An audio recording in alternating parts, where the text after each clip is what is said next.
Par, kailan ka naging ganyan? Kakaiba yung trip mo, ha? Ay naku, par. Matagal na akong ganito. Kapag wala ako sa trabaho, ganito talaga suot ko, no? Tingnan mo tong foam sa dibdib ko. O diba? Ang cute. Bagay na bagay sa akin. Nagulat talaga ako sa iyo, par. Ni minsan hindi talaga sumagi sa isip ko na ganyan ka. Sa trabaho kasi nakatago ang pagkatao ko. Kahit sa bahay. Dito lang talaga ako malaya. Kina best friend. Oo, Marco. Matagal na siyang ganyan. Pero dito nga lang sa bahay. Kaya halos dito na siya nakatira. Oy, baka sabihin mong masama akong anak ha? Dahil hindi ako umuuwi sa amin. Nagkakamali ka dyan. Alam mo par, katulad nyo rin ako. May pinapaaral din na mga kapatid.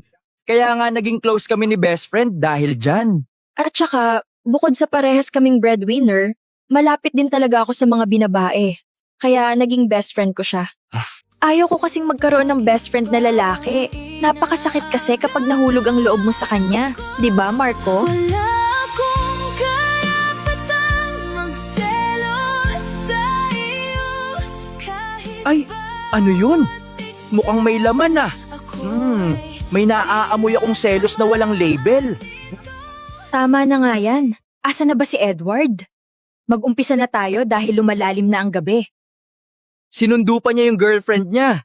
Kaya, teka lang. May nangyari ba kanina na hindi ko alam? Wala naman best friend. Kaya allergic talaga ako sa best friend na lalaki. Etong kapatid ko naman, lalaki ang best friend. Kilala ko rin kung sino ang best friend niya at bagay sila. Paladi daw siyang inaasar nito. Yun ang kwento niya sa akin. Kilala mo ba kung sino ang best friend ng kapatid mo? Ayun oh, tingnan mo. Si Michael ang best friend niya? Oo, hindi mo pala alam. Matagal na silang best friend noong grade 7 pa lang. Natatakot ako para sa kapatid ko. Baka magaya kay ano. At yung kapatid mo, baka nagmana din sa'yo. Sinong ano yan, best friend? Anong ano ba? Sino ba si ano? Bakit ano? Ano na lang ng ano? Nag-aano ng ano? Ewan ko sa iyo, kulot. Salamat sa inyong lahat. Sa iyo, boy. Di ko akalain na kasama pala ako sa handaang ito. Wala yun, boy. Ako dapat ang magpasalamat sa iyo kung alam mo lang kung paano mo na-inspire ang pagkatao ko. Dahil sa'yo, nakapagtapos ako ng pag-aaral. Noong nakita ko sa'yo na kinaya mong pagsabay ng pag-aaral at pagtatrabaho, sabi ko sa sarili ko, kung nakaya ni Marco makapagtapos ng pag-aaral sa ganong kahirap na sitwasyon sa buhay, Nakakahiya naman sa sarili ko na tumatanggap lang ng allowance mula sa mga magulang na nasa abroad. tapos hindi pa makakagraduate dahil palaging nagbubulakbol sa klase. Kaya simula nun, iniba ko na ang buhay ko. Kaya maraming salamat talaga, boy, at sa pinsan kong napakabait na si Ate Leslie. Salamat ate sa gabay. At sana, boy, ang hiling ko lang, sana maging pinsan din kita pagdating ng panahon. Oy, kinikilig. Sigurado ka bang liligawan ka ni Marco, best friend?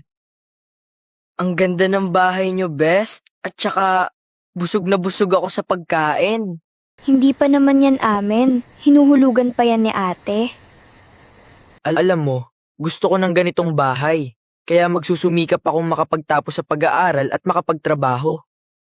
At ayaw ko ring biguin si kuya sa mga pangarap niya para sa amin magkakapatid. Alam mo, mas gusto ko ang kuya mo ang maging boyfriend ng ate ko, hindi yung si Kuya Hans.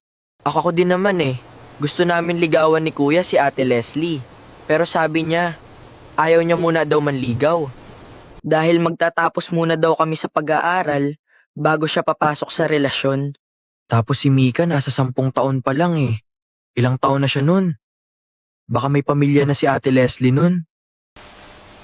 At sino nga ba si Kuya Hans? Si Kuya Hans, matagal nang manliligaw ni ate. Kahit binabasted na, ayaw pa rin tumigil. 2 o 3 beses siyang manligaw sa isang linggo. Ang sipag niya naman. Michelle, best friend. May naisip akong paraan. Michael, best friend.